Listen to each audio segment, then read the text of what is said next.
Welcome everybody to another episode of The Interview, a Digital Divas podcast. This particular podcast is made just specifically for the Digital Divas Summit, which is happening on August 25th at Innovation City, Cape Town. If you haven't bought your tickets yet, please go to the website innovationcity.co.za/Digital Divas. In the studio with me today is an amazing female. Her name is DJ Teedo Love. Welcome to the studio. Hi. Thank you so much for having me and giving me this time. Welcome. Why Teedo Love? Tell us about why you chose that name. I love it. So actually, when I started DJing, I just went by Tando. My friends were like, Joe, that's so lame. You can't just be DJ Tando. That's so lame. And I was like, I can't think of a name. And then in Xhosa, it's very popular that a person who's named Noltando or Tando, they convert them to Teedo. So they used to call me Teedo. So they were like, why not just say Teedo? And I was like, okay, I'll add Love because I don't want to drop my name. So sure. Teedo Love became the DJ name. I love it. It's amazing. So tell me about, you're a female DJ, which is actually quite rare, I believe, but it's coming up. What inspired you to become a DJ? Yo, that's also another funny story. Great, I love funny stories. Initially I wanted to be a sound engineer or an economist. So it was like contrasting careers. And then one day a friend of mine was actually DJing at a party and she needed to use the toilet. She was like, okay, dude, I need to go. And it's not pee. I was like, what? And she was like, here's the headphones. This is where you press to start the song. This is where you press to stop the song when you want it to start. And you just mix it here. And then here, this is where you choose the song. And this is how you do it. And I was like, no ways, I can't do this right now. She was like, well, this is it. And she left me there. Oh, my God. That was probably the worst set of my life because I had no idea what I was doing. So I basically waited for the song to almost finish, then put in the next song. Yeah. And then from there, I was like, actually, I could do this. Then there was like a DJ competition. I think about 3 weeks later, after that, I asked this guy from my hood, can you teach me how to DJ? And he was like, what kind of music do you want to play? I said, reggae. He was so shocked. He was like, why? Because South Africa was predominantly house music at the time. Right. And he was like, are you okay? I said, yes, I'm Rasta. I need to play music for my people. Nice. Because I was still Rasta at the time. So yeah, he taught me in about 4 days how to mix the basics. He even taught me how to connect the sound system. He was like, you can't be a DJ if you don't know how to put together your sound. Sure. Because you're going to get confused when you get there, what's going on if something switches off. So I'm going to teach you everything. I'm so grateful for Sipohe. So he taught me everything and then I won the competition. Nice. So yeah, and the rest is history. I'm still here pushing this thing. Amazing. And I hear they used to play at Tandoor and Baseline. Yes. I went to Tandoor a couple of times myself. Oh, nice. To see my I'm old, but Admiral and the Apple. Yeah, those were my bosses for the longest time, I think. Amazing. 8 years. So, you started off with reggae. What has it progressed to now? Now, I'm an open format DJ. I basically play everything from neo soul to jazz to bossa nova. Still, reggae is my favorites. Afrobeats, hip hop, kwaito. I'm just universal at this point. Love it. And perfect for Digital Divas because, there's over 20 females there, like lots of different panel discussions. So we need that flavor, that diverse flavor of music coming through. I cannot wait. I'm so glad that you said you were going to do this for us. Thank you so much. Right. Tell us about, Digital Divas is about women, right? And empowering women. Mm-hmm. Tell me about the challenges you were faced with becoming a female DJ. Or did you have any? Or would you find, you said you learned to do it in 4 days. I know some people who are still learning how to use their decks and shit. So, yeah. Tell me about, did you have challenges? And if so, what were they? I still have challenges. Yes. Basically, the entertainment industry is male-dominated so much that every time I see posters, I even call them Father's Day. I'm like, oh, another Father's Day event. Because it's just men. It's just men and one girl. And I'm like, Girl, you have no idea. Do they know how many of us are out there? You know, it's like we're being disrespected constantly. And funny enough, every time I would get to an event, people would be like, another woman DJ, she's going to play crap. What? Literally say it out loud. Like, the fact that we're women means that we actually gonna play crap music. Yeah. Or mix crap. And then I'll be like, okay, cool. Let's see who plays crap. And then after I'm done, they're like, yo, my sister, you're so dope. I didn't expect that from you. Hey. And I'm like, okay. And because also I'm a digital DJ, which is so odd because digital divas, but I am a digital DJ. Yeah. I use Serato DJ to DJ. So, and people don't understand it because it's not a popular form of DJ. Can you explain it for the people Africa. that don't know what it is? So Serato DJ is basically you get a digital interface onto your laptop and then you get a sound card. So you can use a sound card from any brand, but Serato is compatible with Rain, a software called Rain. And then what you do is you connect the sound card to your laptop, then connect the sound card to the DJ system, so the CDJs. Okay. Then basically your laptop works as a hard drive. Okay. And you just select your music, but you load it on the system because it can't independently function as a hard drive onto the CDJs. So but does it still like play the music within the music, like the yeah, mixing, you the actual mixing? still mix. It's not like virtual DJ. Virtual DJ is one of the digital platforms that can assist you in mixing. Serato does not do that. You still have to apply the skill of DJing. Nice. Yeah, so you still have to kind of like cue your songs at the right place, get the pitch right, make it sound like one continuous song. That's my favorite thing. Yeah. Like if I see people standing during my set, I'm like, no ways, y'all must dance and sweat. Like cover for gym if you gym, cover that gym time and be like, okay, I covered for tomorrow. I can rest. You know. Tell me, what does it feel like when you have the whole place pumping and you know it's because of you and they've got their hands up in the air and they're looking at you like you're this demigod because you're just moving them. What does that feel like? It's actually quite intoxicating. Nice. But scary too. Oh, yeah? Because you're like, oh my God, my next song better be as good as this one. So it's like, shit, what am I going to play next? Yeah, it's like a constant, oh my God, where am I going to go now? Where am I going to go now? Where am I going to go? It's so wild because you are in two different headspaces when you're playing. You're happy to see people dance, but you're also worried that they shouldn't stop dancing. So it's like contrasting feelings all the time. But the reward is receiving the feedback at your end of the set. Like, oh my God, your set made my day, you know. I've had feedback from people who were planning to go kill themselves. And I was like, wow. Dude, and twice. Someone was like, you know what? I was going to kill myself. I came here to get a drink so that I have the courage. Wow. But the music you just played me kind of made me think life is good. And I was like, okay, if this is the impact I have, damn, girl. I'm not going to stop doing this. That's amazing. Yeah. Oh my God. Everybody, you know, like I really do feel like music is that powerful, and like you are actually an amazing person to actually give the people that kind of power. So I mean, what happens like when you have a shit set? Do you ever have like so what do you do to your song after that? Do you go, don't play that song again? Or No, I basically overanalyze everything. I did this to my friends this past weekend. Not this past weekend, the other weekend. I was in Swaziland. Day one, I felt like, oh my God, I killed my set. Day two, I was like, oh my God, that was the most basic thing I've ever done in my life. And my friend was like, you're being too hard on yourself. Your set was nice. And I'm like, mm-mm. And I specifically know which parts I didn't like. So that's what I do. Basically, if I have a crappy set, I call them bad DJing days. It happens more than once. But when it happens, it's like a couple of days of feeling like you disappointed the people or yourself. And no one can get you out. You kind of like have to pull yourself out of that. And luckily, my friends were taking videos. It actually helped me to get out of the slump because I was like, oh, people were actually dancing. I'm being too hard on myself. You were right. I even texted her. I was like, dude, you were right. I was being too hard on myself. We all need friends like that, hey? Yeah. Definitely.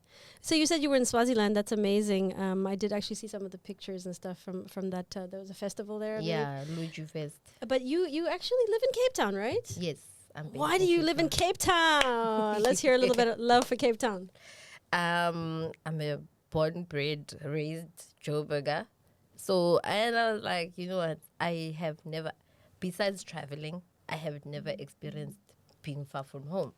Because I think the last time I got a job offer I think it was in the Northern Cape, at a mine, like Granica mine, I think. My mom was like, what? Yeah. You're I'm not also leaving. like, what? You are not leaving. Because I studied supply chain. So it's like a different career path from what I had envisioned. You know? So I was like, okay, supply chain makes sense. Okay, I like it. I like DJing, but I need to make money. Bucks, yeah. And being an artist sometimes does not really pay the bills the way we wanted to. Yeah. So I ended up not taking the job. Then decided last year, I came to Cape Town in May. It was so peaceful. I said to my friends, next year this time I'll be living here. They all laughed at me. And I was like, I'm serious. You know what? March, I moved to Cape Town. For peace. Yes, for peace. That's why I'm here. That's wonderful. It's so much more peaceful. Joburg is a hyper hustle city. Like, you need to be doing something. Yeah. And if you're not doing anything, it makes you feel, for lack of a better word, useless. Yeah. No, I hear you. Yeah. I hear you. And every time I go to Joburg and I come back, I'm like, why are we doing something? We should be doing 3 things, not one thing. And then you like go back to doing one thing. You're like, imagine in Joburg, I had like 4 jobs at a time. And it would be like so overwhelming that I never had time to rest. Yeah. And I'm a mother of 3, 4 jobs. Hey, mama. This and that. And I'm like, girl, are you trying to die young? So Why are you doing this to yourself? yeah, so Cape Town was basically a change situation where I was like, I think I've reached the ceiling in terms of my career in Joburg. I know I'm established as a DJ, that is. And as a professional in my business, in my own business, yes, I do feel like I am established, but I needed to challenge myself to be more. Yeah. And if you are comfortable, you will never be more than what you are. Because comfort has that thing where you just like, it's comfortable, it's okay. You know, whatever you get, it's okay. But there was that thing in me that, no, I can't stay stuck in a comfort zone. Right. I need to break out of it and see if I can be more than I actually am. Because I see that part of me. I see that more of myself. Yeah. And it was just not going to happen in Joburg. You know, that's a lot of, we have a lot of business people coming through our doors here at Innovation City. And all of them, you know, they all say that, you know, you got to push yourself. You know, it's kind of like that lobster in the shell that has to break the shell open to actually live, you know, or exist. Or like the butterfly in the cocoon. Yes. All of those things that the world actually teaches us is really true. Yes. So, I mean, what do your kids think of their DJ mom? Do they also like to listen to your mixes? Or Yeah, they do. They do. And I'm laughing because a friend of mine is like, yo, your kids are just like you, the transition police. What's that? So every time someone DJs badly, my kids are out there like, ooh, that was a bad transition. Oh, and, no. and I'm like, guys, please do not say that out loud. That's the talk at home. Because, I mean, they've listened to me mixing so much. Yeah. That they're now like trained. It's like their ears are kind of trained to hear what sounds right, what doesn't sound right. And it's I think like, kids are assholes, actually. yeah, that's true. Yo, that's my so kids true. are assholes. They're very hard on me too. Oh, I I'm totally saying understand mine. it. I'm like, yeah, mine are too. Because, hey, I will mix, and my eldest, she's 15. She's like, oh, mom, it's not make sure. And I'm like, I heard it too. So I know, but you don't have to remind me of all the time. Yeah, but we kind of need that unfiltered reminder, and I take it as that. So even when my friend plays, she knows they will judge her. She's like, oh my God, I took your kids to a festival. So I'm grateful that I have a community of people in Joburg that are actively just trying to be there with my kids when I'm not. That's wonderful. So when there's like a festival, I get messages, okay, I'm taking the kids to the festival. I'm like, okay. Oh, you sound like you have great friends, man. I do. Do you have a lot of friends in Cape Town as well? Nope. I have. I can count them in my hand. Oh, I was Cape like, Town this is the sucks hardest like that, city hey? Yeah. to make friends. Yeah, Why? true. In Joburg, you speak to someone, And then tomorrow you're there. friends. Yeah, exactly. Yeah, people don't even want to speak to you. Yeah, I mean, even the word clicky is like a cliche word, but Cape Town is still clicky. I agree is. with you. And you try, and then And you do. then they're doing their own things on the weekend, and you're like, oh, what about me? Literally, all the friends I have here are from Joburg.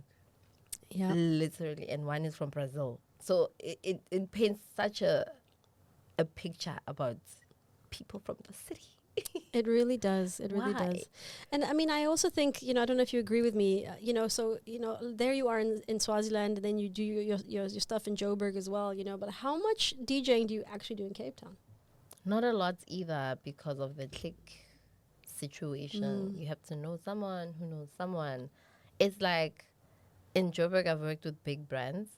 I approach the same brands here in Cape Town, and they're like, we don't know who you are.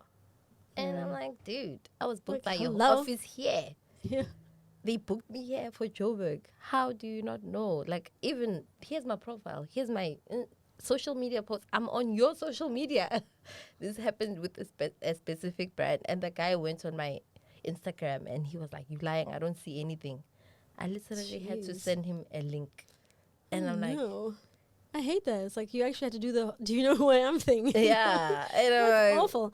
But yeah, I find that that's the bad thing about Cape Town is that Cape Town still got it's set in its ways, and it's still got its old stuff or whatever, but it loses out on so much art and culture and cultural activities and things like that, because I mean I have lots of friends in Joburg as well, and I see what they're doing, and it's like, oh, I'd love to be doing that. That's so cool. You went here and you went there and you did this. And then like in Cape Town, it's like you can go to the Baxter Theatre for for a play, or you can go and listen to the same DJs that have been playing for the past 20 effing years at a club that's been open for the last 20 effing years, you know? And it's like, so yeah, I'm slowly working my way in, but also I've only been doing corporate gigs here, but I'm being booked by Joburg people. This is the thing. And I'm like, wow, the culture is very depressing, for lack of a better word, because how can I still be getting booked by people who know me from my city? And they're like, oh, we saw you based in Cape Town. Can you do a gig for us? Because no Cape Townian has actively said, oh, I saw you play at Community or something and I liked your set. Can you play? People will co-sign you if a person who trends co-signs you. It's like, there's no, I don't know. So there's no like integrity in the actual job itself. It's more like, who do you know? And but and that's sometimes it doesn't work. No, but even in the business world, it's like that. It's like it's all about networking and blah blah blah. But actually, it should really, in your case, be on talent. It's like, look, this is what I can do. Book me. So yeah, I'm glad that you're booked for the Digital Divas Summit. I'm also very glad. proud of the fact. And you'll be around the whole day, sort of playing songs for us in between sets or whatever, and then you'll play us a set at the end as well. And I'm very much looking forward to that. What do you have in store for us? Have you thought about what you're going to be playing for us? Yeah, I mean, I checked the program and I was like, okay, daytime seems like a good vibe to like keep it chilled. Yeah. Do the neo soul vibes, bossa nova vibes in between. Yeah. When people just switch up, when the speakers switch up, and like, okay, yeah, it would work. It's not boring. It's music that's still entertaining, but it's not a party.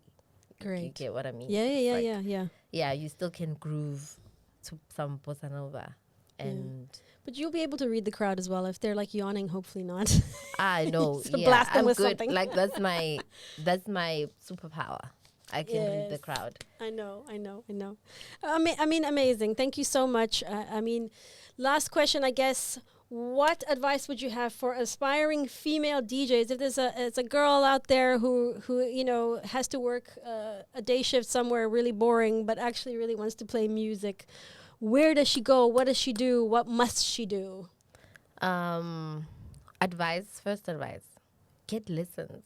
If you want to be a DJ, don't start off and think that you can just mix whichever way you want and that will get you somewhere.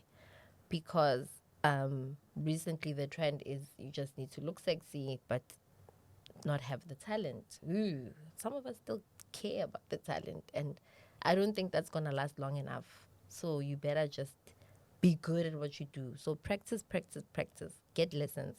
Start there. Know your music. Second thing, learn how to read a crowd. Because you can see when people don't like the song you're playing. It's not that hard. It's not that hard. Yeah. It's not that hard. And also, what I do usually in almost all my sets, when I start, I play three different songs in the same style to see which one people resonate with more. Then I maintain that. So I will start off maybe playing a song by Drake, maybe I'm on one. So to see if people groove to that, then mix in a Kendrick, because that's still hip hop, but not the same as Drake. Yeah. And then I mix, I can make your bed rock, ooh, so that I see, okay, which one do people Where are they at? Yeah, where are they? And then the one that makes them pop more, that's where I'm going to stay for a bit, like for the first 30 minutes, because the first 30 minutes you're still getting people into the mode. Right. Once you've captured them, then you can mix around and with the styles of the hip hop, or you can put in like Afro beats or any other genre. But yeah, the key is always try to play 3 different themes of the same style, just to see if people, just to read your crowd. Amazing. You know, but I don't know about piano. Then I can't because I don't think there's a difference in themes in piano, because it's just the same You just thing. play piano, and then Yeah. next thing, like if they dance, then it's on piano. Yeah. So even with amapiano DJs, if you want to be an amapiano DJ, maybe find a niche. You know, like I don't know, people are already dancing, and now I used to also be a DJ that dances. That was my hashtag. Oh, I the wanted to DJ ask you about that performance. dances. Yeah. Yeah, Oh, so I cool. stopped dancing because I was like, everyone's doing it. You know, because it was a niche thing, and it was like Right. that special thing that people never used to do. Right. So now that's the thing. So you need to find something else. Now I'm learning how to scratch. So baby scratches, so that I can put them in my mixes. Oh, cool. So you always have to just find a niche. If you're going to play amapiano, are you playing remixes? Are you playing the commercial stuff? Are you playing deep piano? You know, like, what are you doing? Where are you? You know, just establish your signature. Right. Because I know that when people book me, they have an expectation. Like, I still have people who book me with an expectation of reggae and dancehall. And that's okay, because that was my brand for 9 of the 16 years I've been a DJ. Yeah. And then the other 9 years is basically me just transitioning, transforming, growing, because you can't be stagnant in one genre. That's why I don't believe I can play anything. You give me music and say, okay, this is the music from Brazil or something, and I've never heard it before. I will make a plan. I'll play it. Sure. If you give me Afrobeats, what we call Afrobeats now is different from original Afrobeats. Our original Afrobeats is what Fela Kuti and them used to do. So I can even play that for you. Like, if you give me music and say, okay, it's a test, just play the genre. Play fella. I mean, you clearly are incredibly talented. Where is the best place for people to listen to your mixes? Where can we steer them to? I am on SoundCloud and on Mixcloud. As Those DJ are- Teedo Love. Yes, as DJ Teedo Love. Or they can go to my socials at DJ Teedo Love. I have my link tree there with all the links to everywhere. My Wonderful. mixes, my other socials, my work. And they can book you through there as well? Yeah, they can book me through there as well. Fantastic. Thank you very much, DJ Thank you. Teedo Love. This is great. In the house. You're going to My catch friend her? always goes with boo, boo, boo, boo at the end. We should actually add that in. Yeah, August 25th, Digital Divas. We're going to be entertained the whole day by this amazing, talented, lovely lady, DJ Teedo Love. We're looking forward to it so much. We'll Let's see you do then. it. Buy your tickets. Yay.